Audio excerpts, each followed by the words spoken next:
बिस्मिल्लाहिर्रहमानिर्रहीम। अस्सलाम वालेकुम। कैसे हैं आप लोग। मैं आज आप लोगों के लिए एक नई रेसिपी लेकर आई हूँ, हलवा पूरी की रेसिपी आप लोग एंड तक देखिएगा ताकि आप लोगों को रेसिपी समझ आ जाए। डिटेलिंग वीडियो है। आजकल कराची का मौसम बड़ा ही अच्छा हुआ हुआ है, तो मैंने सोचा मैं आप लोगों को दिखाती हूँ कितना अच्छा मौसम हुआ हुआ है। अच्छा मौसम हो और हलवा पूरी ना हो तो ऐसा हो नहीं सकता, इसलिए आप लोग वीडियो देखिए। ये हलवा बनाने का तरीका है, उसके इंग्रेडिएंट्स है हलवे के। ये इंग्रेडिएंट्स देख लीजिए आप लोग। सूजी, चीनी, घी और ड्राई फ्रूट्स जो हमारे कटे हुए थे, हमारे पास जो भी थे वो ले लिया हमने। और जो है पतीले को बिल्कुल खुश्क लेंगे, पानी नहीं हो पतीले में, ध्यान रखिएगा आप लोग। उसको तो हम हल्के हल्के आग पे उसको गर्म करेंगे, पतीले को खाली। फिर हम उसमें घी डालेंगे। घी भी हम स्लो गैस पर ही गर्म करेंगे, तेज़ गैस पे नहीं करिएगा। जब हमारा घी हल्का हल्का गर्म होने लगेगा, फिर हम इसमें इलायची के दाने डालेंगे। इलायची के दाने और घी जब हमारा गर्म हो जाएंगे अच्छे से, थोड़ा नॉर्मल घी भी मेल्ट हो जाए। अगर आप लोग के पास देसी घी है तो वो ज़्यादा बेहतर है, अगर देसी घी नहीं है तो आप नॉर्मल घी में भी बना सकते हैं हलवे को। जब हमारा घी मेल्ट हो गया, ये देख लीजिए आप लोग। इलायची और वो जब घी मेल्ट होने लगेगा, फिर हम इसमें सूजी डालेंगे। सूजी को हम इतनी देर भूनेंगे कि हमारी सूजी का कलर चेंज हो जाए, गोल्डन सा हो जाए। ना ही सूजी हमारी जले, बिल्कुल स्लो फ्लेम पर ही भूनिएगा। सूजी जले भी नहीं और जो है कलर भी चेंज हो जाए सूजी का। साइडों में से अक्सर सूजियाँ जल जाती है। जब वो हो जाएंगी तो फिर हम इसमें हाफ कप इसमें चीनी डालेंगे। हम चीनी डालने के बाद जो है हाफ कप इसमें हम चीनी डालने के बाद इसमें हम येलो फूड कलर डालेंगे। अगर आप लोगों को येलो फूड कलर का टेस्ट नहीं पसंद तो नहीं डालिएगा, मुझे पसंद है इसलिए मैंने डाल दिया। अमूमन हलवा पूरी वालों के पास येलो सा हलवा होता है, तो वो इसी तरीके से होता है। हम इसमें फिर 1 कप पानी डालेंगे, जितना आप लोगों को थिकनेस चाहिए हलवे की वो डालेंगे। इसमें हम ड्राई फ्रूट्स थोड़े से अंदर डालेंगे, थोड़े से हम जो है अपने डेकोरेशन के लिए रख लेंगे। वो भी तो अच्छा लगना चाहिए ना, फाइनल लुक के लिए खूबसूरत लगना चाहिए। फिर ये अब हमारे पूरी बनाने का तरीका है। मैदा लिया था मैंने, 1 kg मेरा मैदा था, यानी कि 1 किलो मैदा में मैंने नमक डाला है, घी डाला है और 1 अंडा डाला था इसके अंदर। और थोड़ी सी सूजी डाली थी, हाफ कप जितनी सूजी डाली थी मैंने। और जो है 2 टेबल स्पून इसमें दही डाली थी। और हल्के नीम गर्म पानी से, अगर मौसम अभी थोड़ा ठंडा है तो हल्के नीम गर्म पानी से हम इसको गूँध लेंगे। तो हमारी ये गूँध जाएगा, हम इसको थोड़ी देर रेस्ट कर देंगे। गूँध कर आप लोग इसको एक तरफ रख लीजिएगा, रेस्ट पर रख दीजिएगा। अब ये हमारे सालन बनाने के तरीके हैं। उसके इंग्रेडिएंट्स हैं, पहले आप लोग इंग्रेडिएंट्स देख लीजिए, फिर मैं आप लोगों को तरीका भी बता दूँगी सालन बनाने का। पहले हम बनाएंगे आलू की तरकारी, जिसको हम कहते हैं। ऑयल गरम करेंगे पतीले में। ऑयल गरम करने के बाद हम इसमें लहसुन अदरक, हल्का सा चॉप्ड लहसुन अदरक डालेंगे। पेस्ट नहीं डालेंगे, ना साबुत में डालेंगे, चॉप्ड होगा ये, नॉर्मल फाइन चॉप जिसे कहते हैं हम। हल्का हल्का सा टेस्ट फ्लेवर आए। तो हमारा लहसुन अदरक गोल्डन होने लगेगा, लाइट गोल्डन सा होने लगेगा।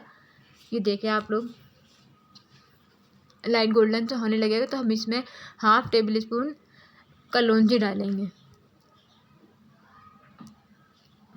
कलौंजी और लहसुन अदरक का जब थोड़ा सा टेस्ट अच्छा सा उनमें मिक्स होने लगेगा आपस में, ऑयल के साथ खुशबू आने लग जाती है, फिर जो है हम इसमें 2 टेबल स्पून दही डालेंगे। दही का पानी खुश्क होने का, दही में जो पानी होता है उसका वो ड्राई होने लगेगा। फिर हम इसमें बाकी इंग्रेडिएंट्स डालेंगे। बाकी इंग्रेडिएंट्स में इसमें हल्दी जाएगी half tablespoon, half tablespoon ही इसमें पिसी मिर्ची जाएगी। पिसी मिर्ची डालने के बाद और 2 हरी मिर्चियों को कट लगाकर नॉर्मल छोटे छोटे साइज़ के साथ आप लोग इसको कट कर हरी मिर्ची डाल दीजिएगा। फिर इसके इस टाइप का मसाला टाइप बन जाएगा। और थोड़ा सा नमक भी डालिएगा, क्योंकि आलू बॉयल करते में भी हमने नमक डाला था, थोड़ा ग्रेवी में भी होना चाहिए ना, इसलिए कम ही डालिएगा नमक। फिर हम इसको मिक्स कर लेंगे। नमक डालने के बाद फिर हम इसमें आलू डाल देंगे और 1 कप हम इसमें पानी डालेंगे। ये देख लीजिए, आलू डाल के मिक्स करने के बाद इसकी फ़ाइनल लुक ये हुई थी। अब मैं ये आप लोगों को छोले का सालन बनाने का तरीका बता रही हूँ। ये छोलों का सालन आप लोग नान के साथ भी ले सकते हैं। छोले नान के साथ जो मिलते हैं ना सालन, वो भी ले सकते हैं आप लोग। ऑयल लेंगे, हम चिकन लेंगे, ऑयल और चिकन को अच्छे से फ्राई कर लेंगे। जब हमारी चिकन और ऑयल अच्छे से फ्राई होने लगेगा तो फिर हम अपना मसाले में मैंने थोड़ा सा 2 टेबलस्पून कढ़ाई पैकेट लिया था, पिसी मिर्चें ली थी, हल्दी ली थी, नमक लिया था, बस दैट्स इट। इससे ज़्यादा कोई मसाले नहीं थे। और बस हरी मिर्चों को 2-3 को कट लगा कर छोटा छोटा कट कर कर वो डाला था। जब ये मेरा मसाला भुनने लगेगा तब मैं इसमें हरी मिर्च डालूँगी।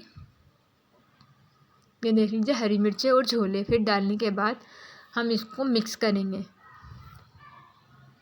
ताकि हमारे छोलों में टेस्ट आ जाए। चिकन और उसका मसाले का और छोले का जब टेस्ट आ जाएगा तो फिर हम इसमें पानी डालेंगे। 1 कप ही मैंने इसमें पानी डाला था। आप लोग देख लीजिएगा जितनी आपको थिकनेस चाहिए अपनी छोलों की उतनी रख लीजिएगा। मेरे हिसाब से इतनी थी, सही थी, बहुत थी। ये देख लीजिए आटा हमने रेस्ट पे रखा हुआ था तो कितना अच्छी फॉर्म में आया था, कितनी अच्छी डो बनी है इसकी। इससे हमारी पूरियाँ बहुत अच्छी बनेंगी। जितनी हम इसको रेस्ट देंगे ना आटे को गूँध कर, उतनी ही हमारी पूरियाँ अच्छी फूली फूली बनी थी। फिर हमने इसके थोड़े पेड़े बना के भी रेस्ट पर रखा था। पेड़े बनाने से ये होता है कि ना पूरियाँ अच्छी और फूली फूली बनती हैं, रेस्ट जितना हम डो को देते हैं। ये देख लीजिए। और थोड़ा डीप फ्राई करिएगा, डीप फ्राई से ना पूरियाँ अच्छी बनती हैं, खूबसूरत लगती हैं। ये देख लीजिए माशाल्लाह से कितनी अच्छी और कितनी खूबसूरत लग रही हैं। घर पे सबको घर में सबको इतनी पसंद आई थी। आप लोग इसी तरीके से बनाइएगा। मेरे घर में सबको बहुत पसंद आई थी माशाल्लाह से। ही देख लीजिए सिरके में मैंने प्याज भिगो ली थी और अचार के साथ हलवा पूरी के साथ ये सब चीज़ें तो होती हैं ना मस्टली। माशाल्लाह हलवा देखिए कितना अच्छा लग रहा है। आप लोग हलवा वैसे भी अकेले से भी अलग से बना के भी खा सकते हैं। ये देख लीजिए कितना खूबसूरत लग रहा है माशाल्लाह, इतनी अच्छी लग रही है। इंशाल्लाह अगली वीडियो में आऊँगी। नेक्स्ट वीडियो में आप लोग अपना और अपनी फैमिली का बहुत ख्याल रखिएगा। अल्लाह हाफिज़।